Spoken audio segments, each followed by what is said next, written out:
एक जगह पे दो लोगों का अचानक से कत्ल हो जाता है। अब घर वाले जब सुबह सुबह उठते हैं और देखते हैं कि उनके जो वालिद हैं उनका कत्ल हो चुका है, तो शोर शराबा मचता है। पुलिस आती है, पुलिस मामले में पड़ती है।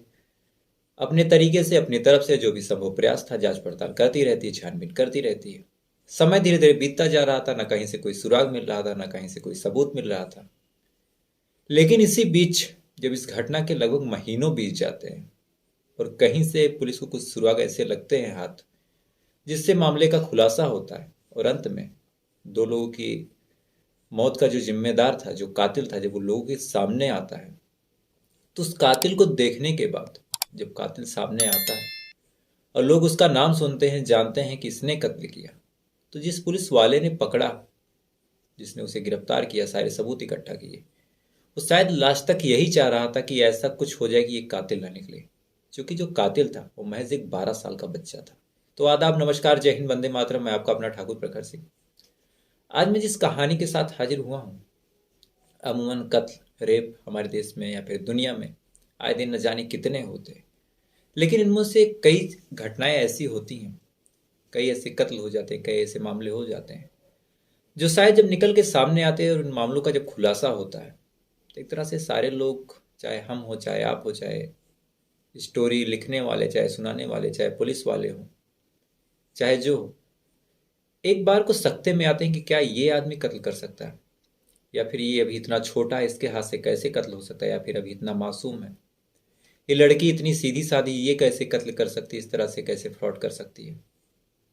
और आज की जो कहानी है, ये कहानी भी अगर आप पूरा सुनेंगे तो आपको इसी सेम तरीके पे सोचने पे मजबूर करेगी कि अंत में ये कातिल कैसे हो सकता है और इसने कत्ल किया तो किया क्यों। तो ज़्यादा समय नहीं लूंगा, सीधा चलूंगा आज की इस कहानी के ऊपर। तो इस कहानी की शुरुआत होती है उत्तर प्रदेश में। एक जगह है गाजियाबाद, आप लोगों में से कई लोगों ने नाम सुना है। कहानी गाजियाबाद की है। गाजियाबाद में कॉलोनी लगती है दौलत नगर। दरअसल दौलत नगर कॉलोनी में एक दंपत्ति, यानी पति पत्नी, पति का नाम इब्राहिम, 62 साल लगभग उम्र, और पत्नी का नाम हाजरा, 60 साल की लगभग इनकी भी उम्र हो चली थी। ये दोनों अपने बच्चे के साथ रहते थे। बच्चों में शायद 6 बेटे थे, एक बेटी थी। दोनों कबाड़ का काम करते थे। अमूमन आसपास के जो कबाड़ी थे, जो लोहा वगैरह, प्लास्टिक वगैरह किसी से लेते थे तो फिर लाके इनको बेचते थे। ये उस कबाड़ को कहीं दूसरी जगह बेचते थे, अच्छा खासा पैसा कमाते थे। भले ही धंधा कबाड़ी का था, लेकिन ठीक ठाक पैसा था, चारों तरफ नाम था, चारों तरफ रुतबा भी था।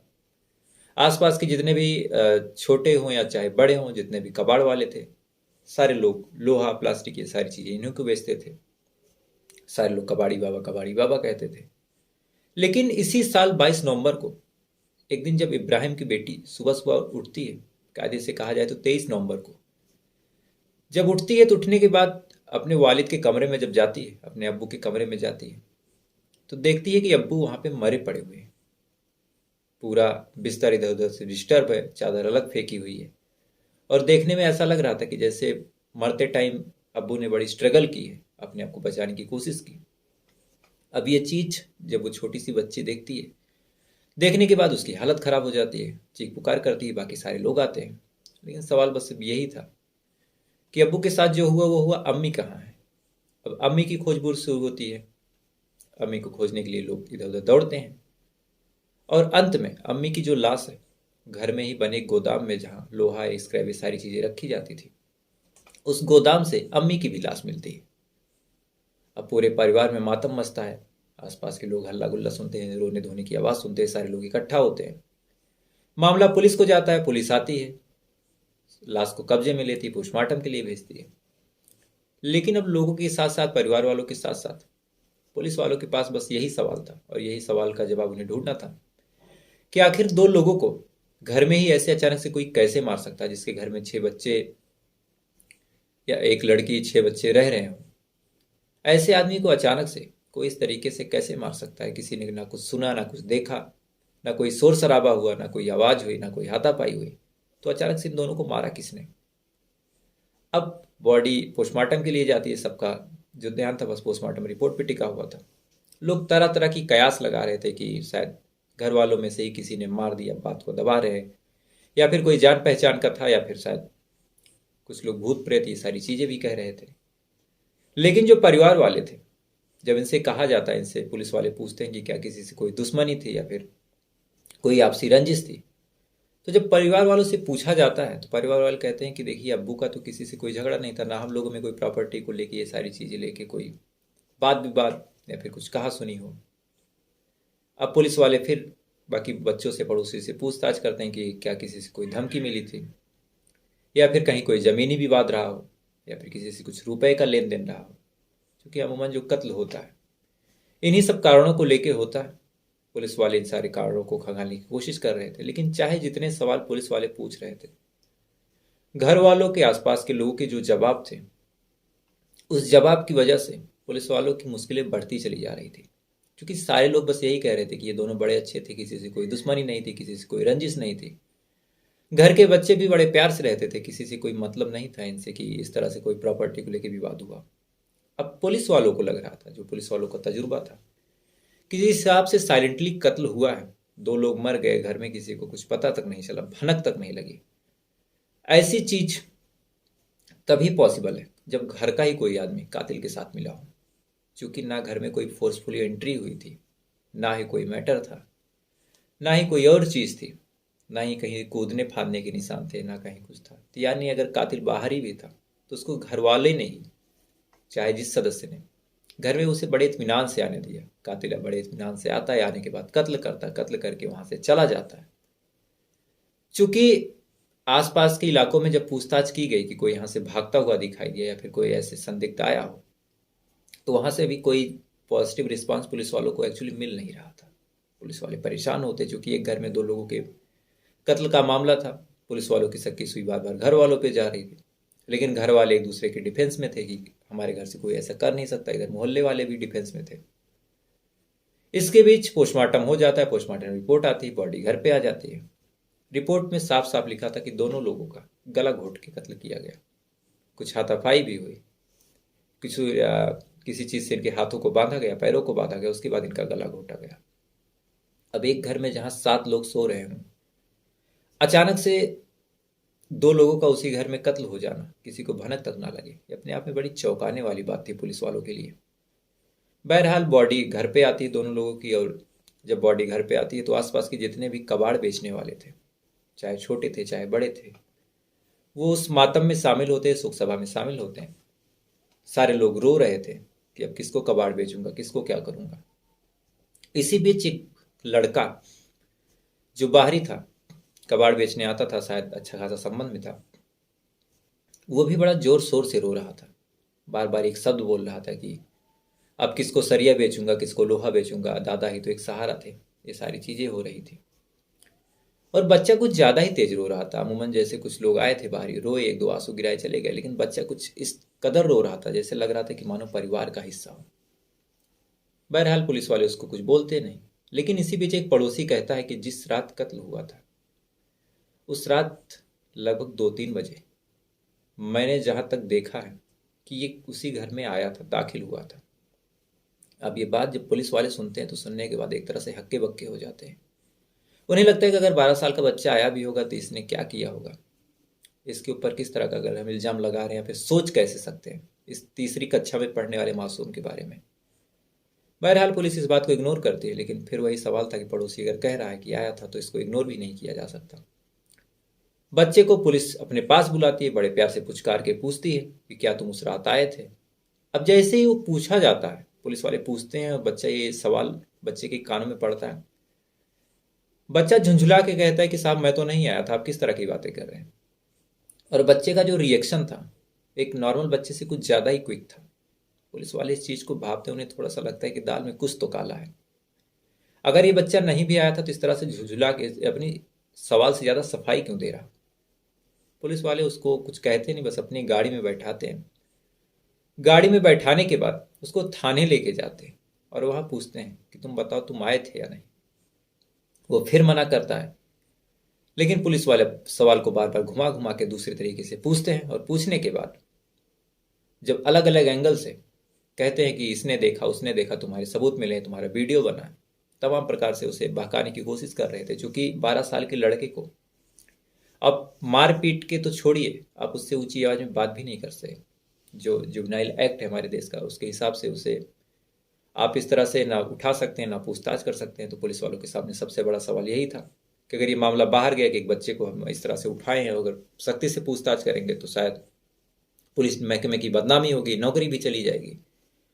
उसको घुमा घुमा के चारों एंगल से जब अलग अलग तरीके से कि किसी ने वीडियो बना लिया, किसी ने देखा, वो गवाही देगा, बार बार ऐसे सवालों के साथ जब पूछते हैं तो अंत में वो बच्चा टूटता है और टूटने के बाद तोते की तरह बोलना चालू होता है और कहता है कि हाँ साहब, मैं आया था। इसके बाद पुलिस वाले कहते हैं कि तुम अकेले नहीं आए थे, तुम्हारे साथ कुछ लोग भी थे। अब बच्चा फिर उन लोगों के नाम बताता और उन लोगों में 19 साल का मंजेश, 18 साल का शिवम और एक संदीप और चौथा ये बच्चा 12 साल का।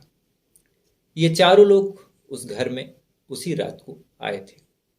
अब ये बात जब पुलिस वाले सुनते हैं तो इन चारों लोगों को उठाते हैं और अलग अलग तरीके से घुमा घुमा के जब पूछताछ करते हैं तो अंत में जो टूटता है और टूटने के बाद जब सारे लोग बोलना शुरू करते हैं तो एक तरह से पुलिस वाले भी सख्ते में आ जाते हैं। दरअसल इसके बीच जो कहानी निकल के सामने आई कि जो संदीप था, संदीप उसे 40,000 रुपए की जरूरत थी और इसी बीच इब्राहिम और जो उसकी पत्नी हाजरा थी, ये दोनों हाल में ही एक बहुत मोटी रकम में जो घर में पूरे कबाड़ बचे थे, उन कबाड़ों को जो लगभग महीनों से इकट्ठा हुआ था, उन कबाड़ों को बड़ी मोटी रकम में बेचे थे।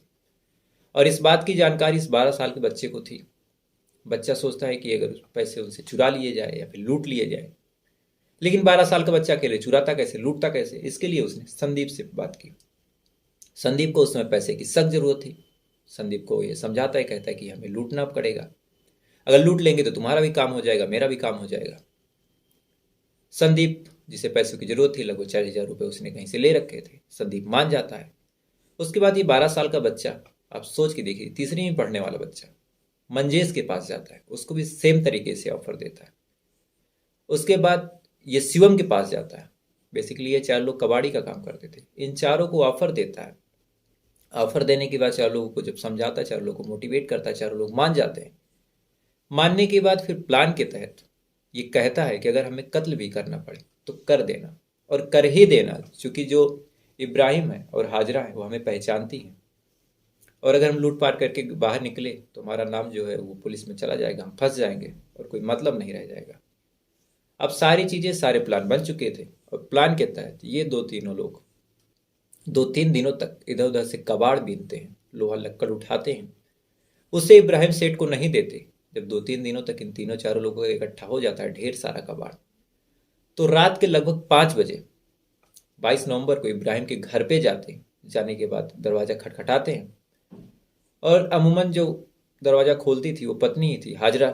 हाजरा दरवाजा खोलती है और कहती है कि क्या काम है बताओ।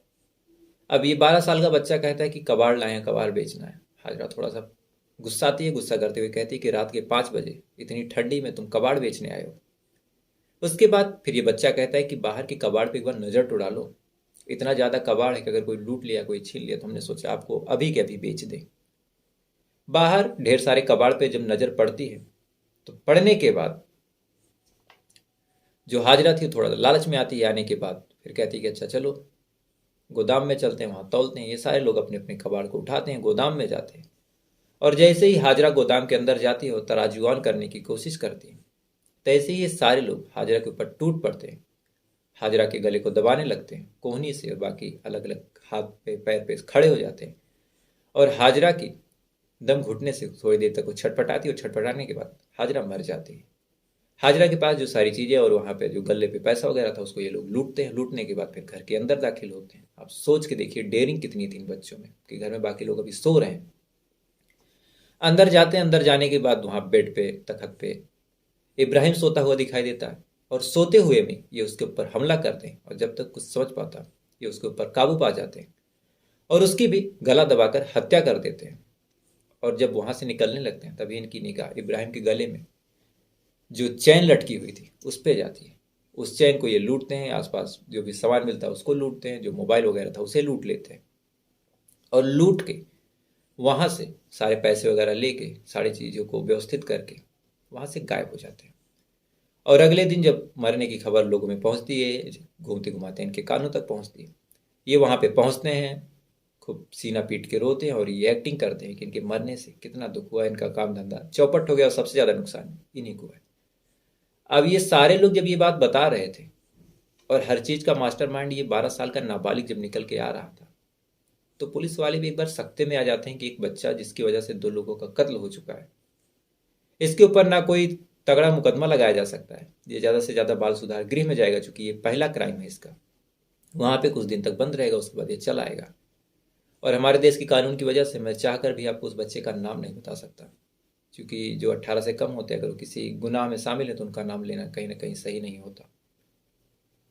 बहरहाल पुलिस इस मामले में सारे सबूत इकट्ठा कर रही है, इनके बयान को दर्ज कर चुकी है और दर्ज करने के बाद मामला कोर्ट में जाएगा, जुवेनाइल कोर्ट में सारा मामला चलेगा और वहाँ पे जो कुछ सजा भी कहना गलत होगा, बाल सुधार गृह में जो कुछ होना होगा होगा, वहाँ पे जाएंगे। बाकी देखते हैं क्या होता है। तो फिलहाल ये थी पूरी कहानी गाजियाबाद के फेमस मर्डर केस की। 1 महीने तक लगभग जांच चली, 1 महीने तक कोई सुराग, कोई सबूत नहीं मिला, लेकिन ओवर एक्टिंग के चक्कर में ये कहीं ना कहीं पकड़ा गया।